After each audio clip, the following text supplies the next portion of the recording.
সব গেল কোথায়? আরে অশোক, মাস্টারমশাই।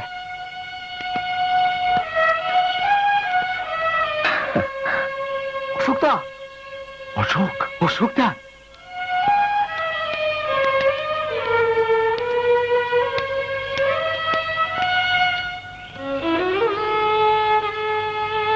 কোথায় ছিলে? পথ ভুল করে হরিশপুরের দিকে চলে গেছিলাম। অশোক, তোমার জন্য আমরা সবাই গর্বিত। শান্তিদা তোমাকে বিপ্লবী অভিনন্দন জানিয়েছেন। আর শোনো, বলুন মাস্টারমশাই। আজ থেকে তোমার বাড়ি যাওয়া বন্ধ। এখন থেকে তুমি সিরাজুলের বাড়িতে থাকবে ওর ভাই সেজে। কেন? উইলমাটকে হত্যা করার সময় জঙ্গলে যে মাফলারটা পাওয়া গিয়েছিল সেটা যে তোমার, জমিদার ব্রজেন চৌধুরী সেটা আইডেন্টিফাই করে দিয়েছে। আশ্চর্য, আজ ক বছর ধরে মাস্টারমশাইয়ের কাছ থেকে শান্তিদার নির্দেশ পেয়ে কাজ করছি, অথচ জ্যোতির্ময়, বিপ্লব কৌতূহল মেটাবার জায়গা নয়। দাও চিঠিটা। অশোক, ভালো করে পড়ো। যেরকম নির্দেশ আছে সেরকম কাজ করতে হবে।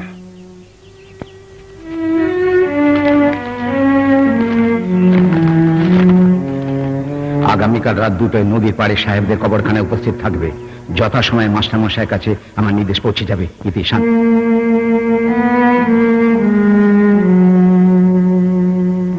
ভালো আছিস তো বাবা?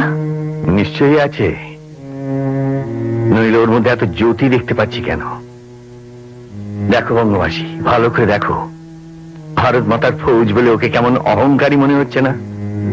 জানো বঙ্গবাসী, ওকে দেখে আমার বিদ্রোহী কবির কথাগুলো মনে পড়ে যাচ্ছে।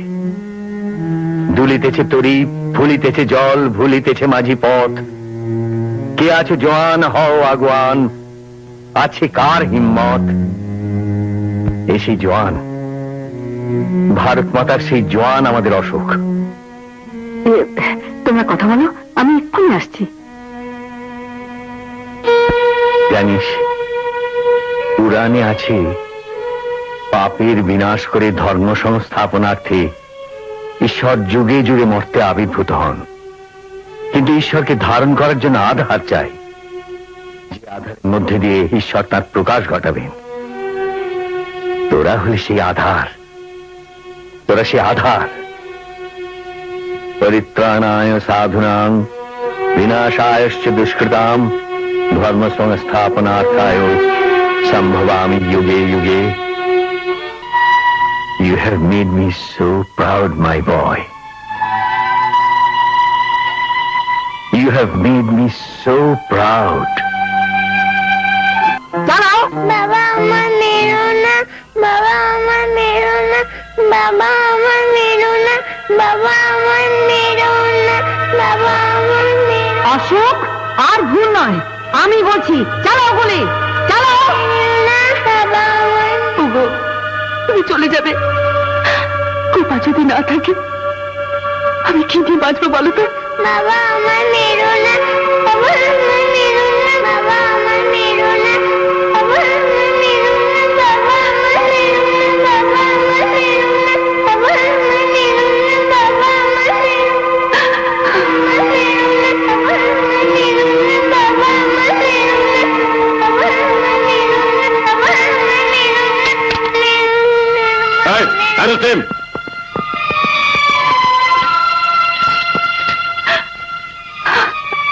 চলো, নিয়ে চলো।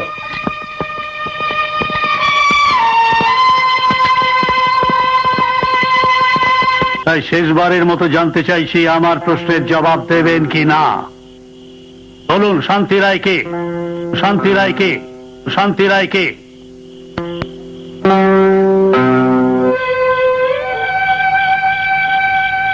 আমি সুচি।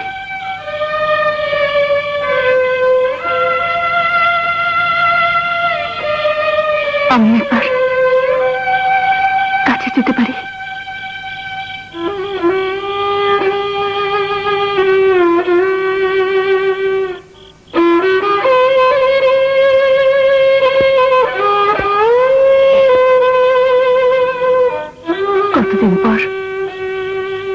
আমি তোমার কাছে এলাম,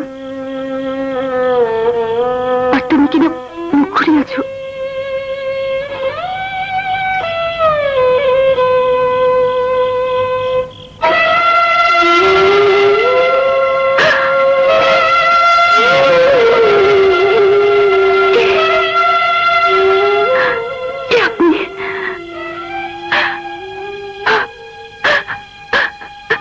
ভীষণ লেগেছে না গো?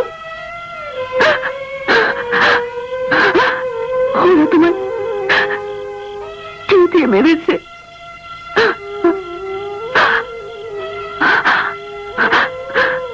তোমার ব্যথাটা আমায় দাও গো। তুমি বিশ্বাস করো, আমার একটুও লাগবে না, আমার একটুও লাগবে না। এ তো দেখছি নতুন নাটক। আপনার পায়ে পড়ছি, যেভাবে ওকে আঘাত করেছেন সেভাবে আমাকে আঘাত করুন। আপনার পায়ে পড়ছি, সেভাবে আমাকে আঘাত করুন, সেভাবে আমাকে আঘাত করুন। কেমন করে গো?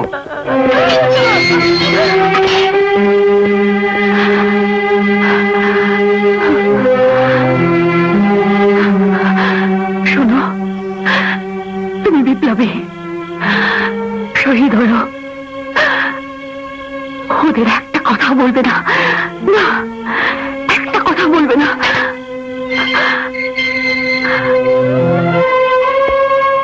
গুড ইভিনিং অশোক বাবু, গুড ইভিনিং। আর যুদ্ধ নয়, এবার থেকে সন্ধি, অর্থাৎ এবার থেকে নো টর্চার। অশোক বাবু, প্রথমে শেষ করেছি আপনার দেহ, এবারে শেষ করব আপনার মন, আপনার সুনাম। এবার থেকে রটিয়ে দেব আপনি আমাদের সব কথা বলতে শুরু করেছেন। আমার বিপ্লবী বন্ধুরা তা কোনোদিন বিশ্বাস করবে না। করবে করবে, বিশ্বাস করিয়ে ছাড়বো। এবার থেকে যেখানেই পুলিশি খানা তল্লাশি বা গ্রেফতারি চলবে, সেখানে আপনি থাকবেন আমাদের পাশে, বসবেন আমাদের গাড়িতে। আপনার গায়ে থাকবে ধোপদুরস্ত পাঞ্জাবি, পা দুটো অবশ্য গাড়ির সিটের সঙ্গে থাকবে শেকল দিয়ে বাঁধা। আপনি পুলিশের গাড়িতে ঘুরবেন, বেড়াবেন, আর লোকে ভাববে আপনি আমাদেরই লোক। অশোক বাবু, আপনি বিশ্বাসঘাতক হন বা না হন, আপনাকে আমি বিশ্বাসঘাতক বানাবই। যে দেশবাসীর জন্য আপনার এই বিপ্লব, তারাই একদিন ইতিহাসের পাতায় জানবে যে আপনি আসলে একটি মীর জাফর।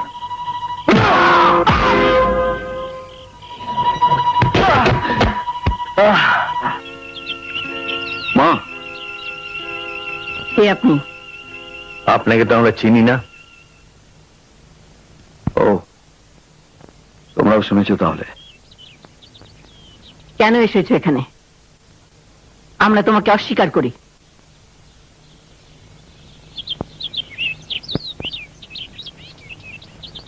একবার শচীর সঙ্গে, যে সচি নারীর শ্রেষ্ঠ সম্পদ তোমার জন্য বিলিয়ে দিয়ে এলো, সেই সচির সামনে এখনো মুখ দেখানোর মতো মনের জোর তোমার আছে? শচী তোমার স্ত্রী হলেও সে আমাদের বাড়ির বৌমা। একদিন সে যাকে স্বামী বলে স্বীকার করেছিল, সে ছিল বিপ্লবী, বিশ্বাসঘাতক নয়।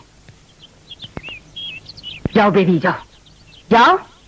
কি হলো, দাঁড়িয়ে রইলে কেন? যাও।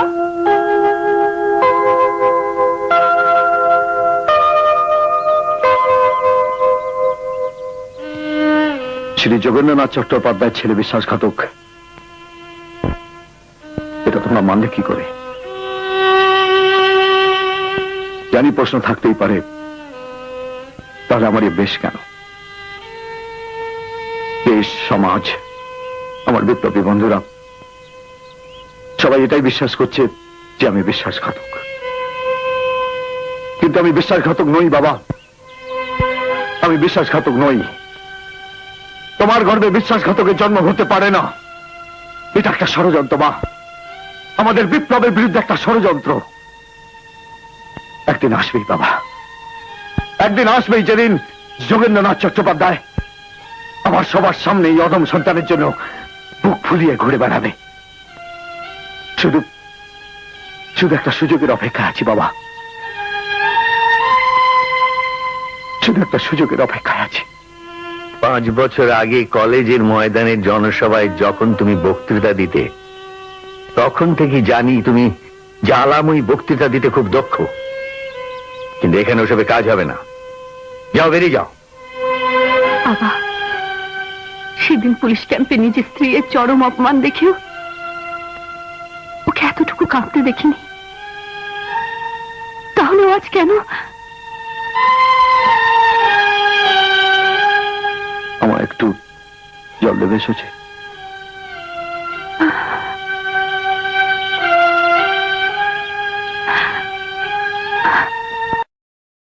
বাবু,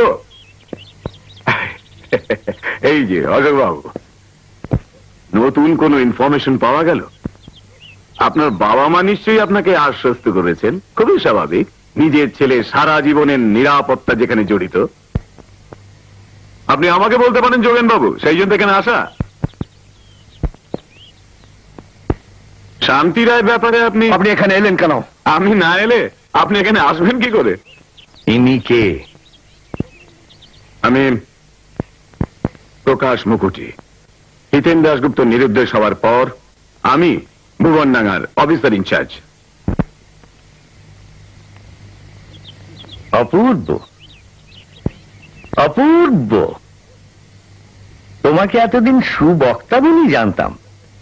তুমি যে এত বড় অভিনেতা তা আমি স্বপ্নেও ভাবতে পারি। দেখো বঙ্গবাসী, দেখো তোমার সন্তান বিশ্বাসঘাতকের অভিনয়ে মির্জাফরকেও হার মানায়। চমৎকার, চমৎকার। বাবা চুপ করো।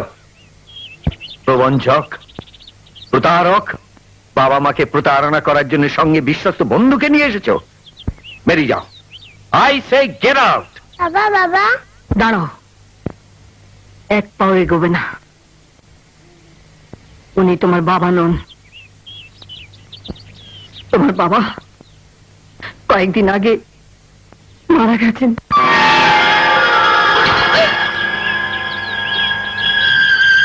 মা মা মা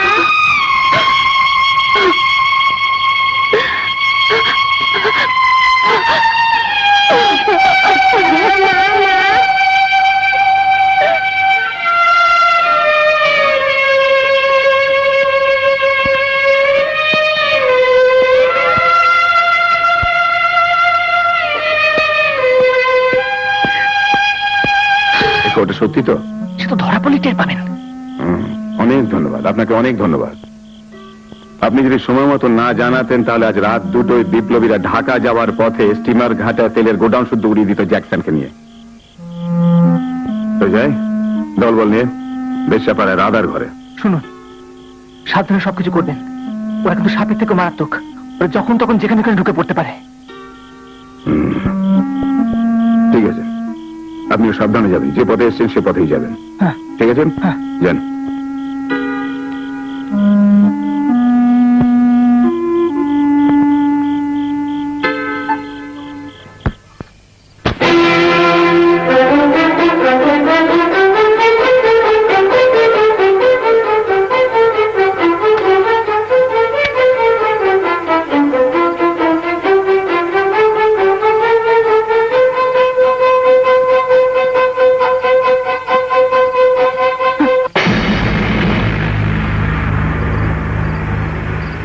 বিশ্বাসঘাতক।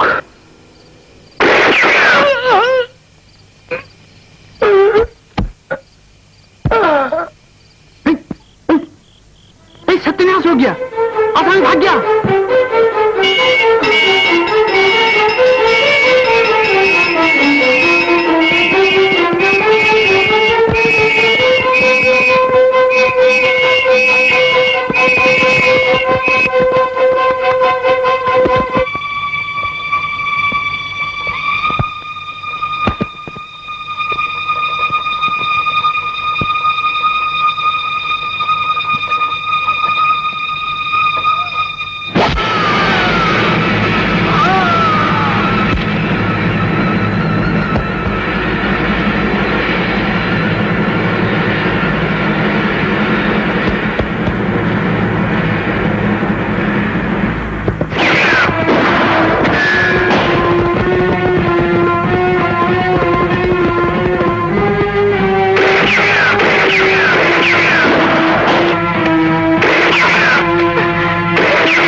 সেই জওয়ান, ভারত মাতার সেই জওয়ান আমাদের অশোক।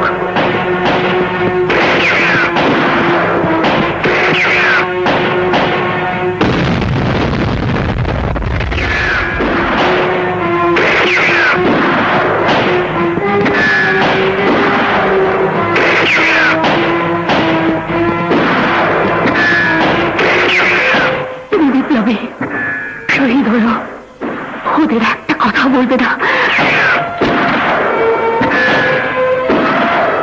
দেশ, সমাজ, আমার বিপ্লবী বন্ধুরা সবাই এটাই বিশ্বাস করছে যে আমি বিশ্বাসঘাতক। আমি বিশ্বাসঘাতক নই।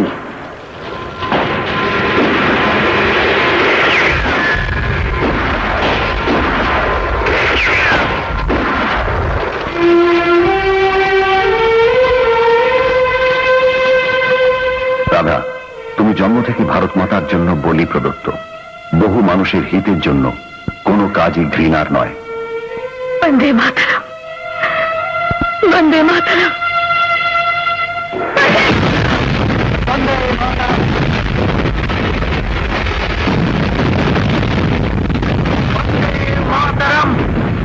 3 জ্যোতির্ময়, সিরাজুল, বিপিন, শান্তিদা, রাধা, মাস্টার মশাই যে বিপ্লবের আগুন জ্বালিয়েছিলেন, অশোক তাতেই আত্মাহুতি দিয়ে ঘটিয়েছিলেন দারুণ বিস্ফোরণ।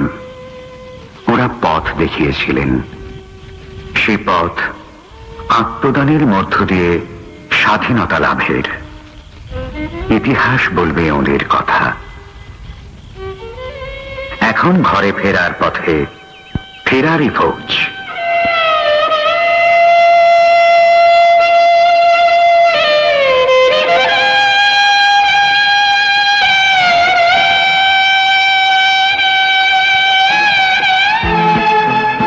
উনিশশো 47-এর 15ই আগস্ট নীল আকাশের বুকে উঠল নিশান, সাদা, গেরুয়া, সবুজের ছোঁয়া নিয়ে।